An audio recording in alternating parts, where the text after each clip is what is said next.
Is the American dream alive or dead? Here we are on July the 3rd. Everybody is getting ready to start celebrating Independence Day. I hope that this will start, July 1st, will start your financial Independence Day. I really hope that you will take some of these lessons that I've been giving you on personal finance and wealth building and really start building your family a better financial future.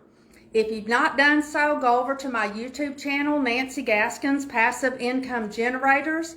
Click the subscribe button and listen to all of my short videos. Go back to the beginning and start, because that's where it all begins with you. You need to make sure that you have a solid foundation built, and then you start building your walls, and then you start filling it in, and that's how you build wealth. So today's topic is HELOCs and home equity loans. Let's talk about each of those individually and some of the pros and cons with that. A HELOC, H-E-L-O-C, stands for Home Equity Line of Credit.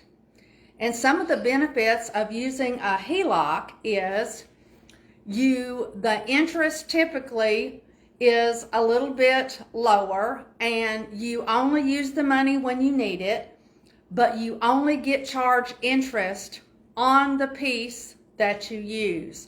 So for example, if you have a $50,000 home equity line of credit and you only use $1,000 or $5,000 excuse me, that month, you're only going to pay interest on the amount that you've used. So that's really a great option in certain circumstances. Can you think about when that might be important?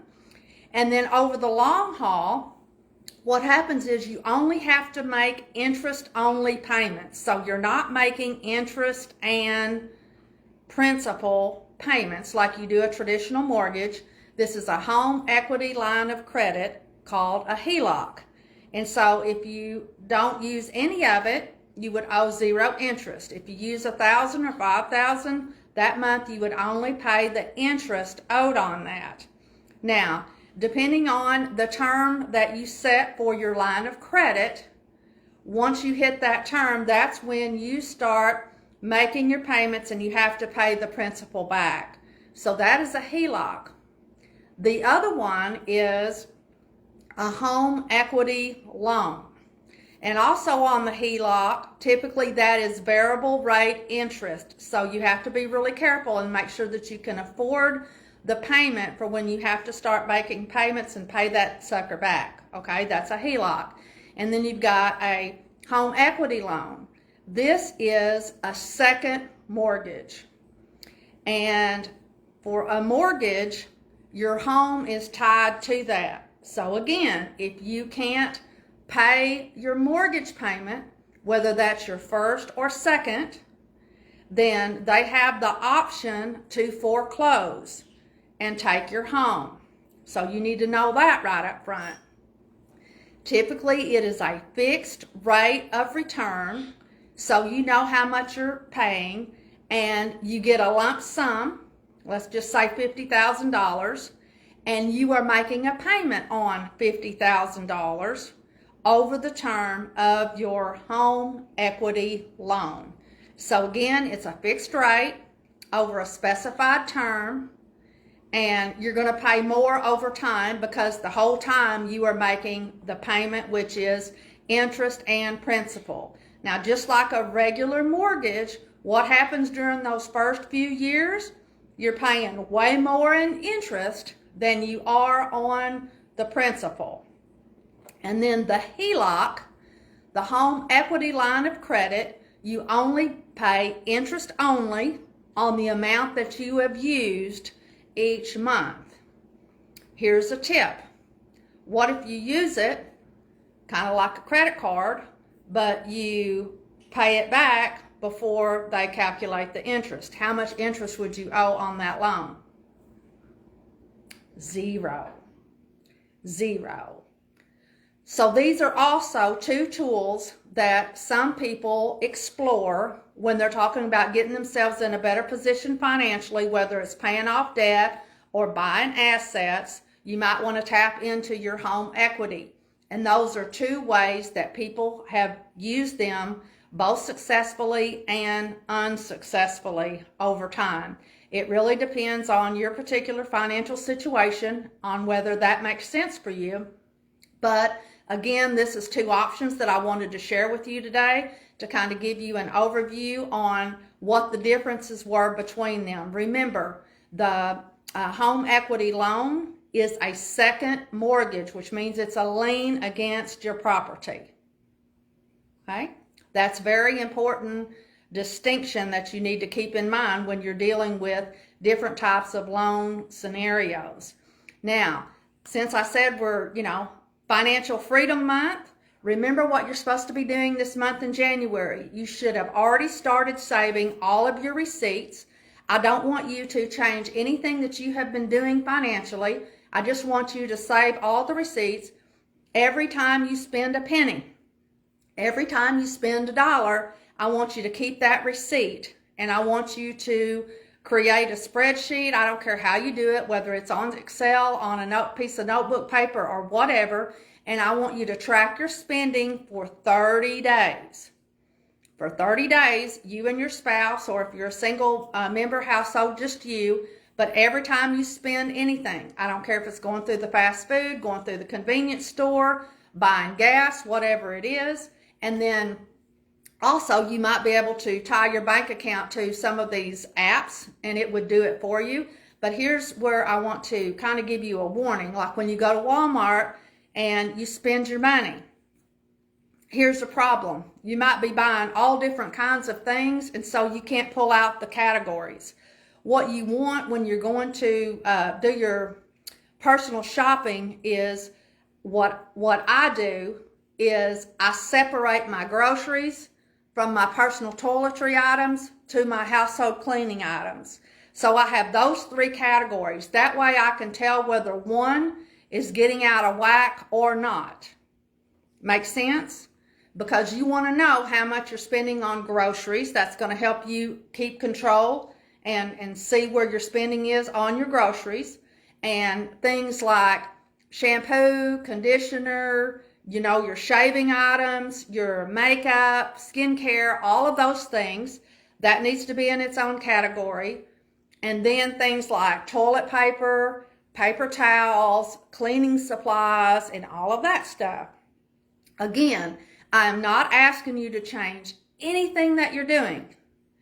I just want you, for this month of July, to track all of your spending. Again, you're going to be kind of, you're going to want to change because your awareness is going to be a lot higher. You're going to start thinking, oh my goodness, I'm tracking this, so I might not want to spend this. This is some of the things that I'm just telling you what's going to happen. But anyways, I really don't want you to change anything yet. I just want to see what your habits are. And the way that you find out what some of these habits are is you just see what you're spending your money on already. Don't change a thing. Just see what you're spending your money on. Are you going to the store every day and getting you a Slurpee or a fountain drink? Or are you running to Walmart every day of the week? I've been catching myself doing that here lately, so I need to watch that. Because what's going to end up happening is you're totally unaware of how much you're spending in some of these categories. What about eating out? How many times are you going out to eat? How many times are you going out to lunch? Again, it's your choice. You can do whatever it is that you want, but I want you to be aware.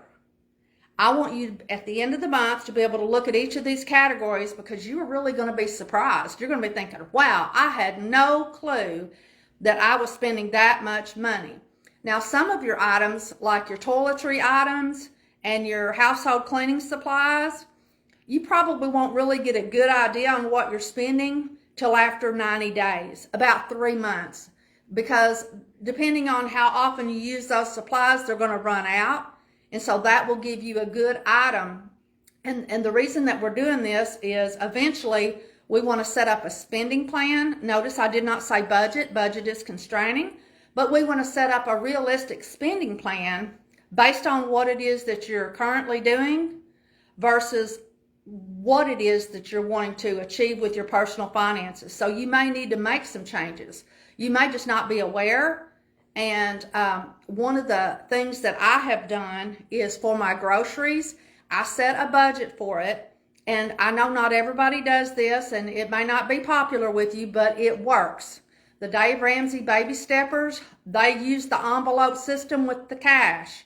And you pull out your budget, whether it's weekly, monthly, whatever, and you carry that amount of cash when you go to the grocery store. And when it's over, it's over. When it's spent, it's spent. You don't go into another category. And that's going to really help you get control of each one of these categories. So, for example, your grocery budget, you don't pull money from your groceries to go over here to your toiletry items. And that's coming up in a new segment. So anyways, I hope y'all have a wonderful day. Again, we're getting close to July 4th. That's tomorrow. And instead of just being Independence Day for America, I want this to be Financial Independence Day for you and your family. I want you to build a better financial future for your family. And I want to set this up so that you can make a change for generations to come. I want you to set your family on a total different trajectory, starting with you. I want your grandchildren, your great-grandchildren, and their grandchildren to be thanking you years down the road for how you set your family up financially. And this does not mean trust fund babies. So please do not misunderstand what it is that I'm saying, but I want your family on a path of financial literacy. I want you to set up some really good money habits and some money rules so that your family will know what to do long after you're gone, and every generation after you is going to do better than what you did. Have a fabulous day. This is Nancy Gaskins, sowing seeds of financial hope and entrepreneurial opportunity in communities around the globe.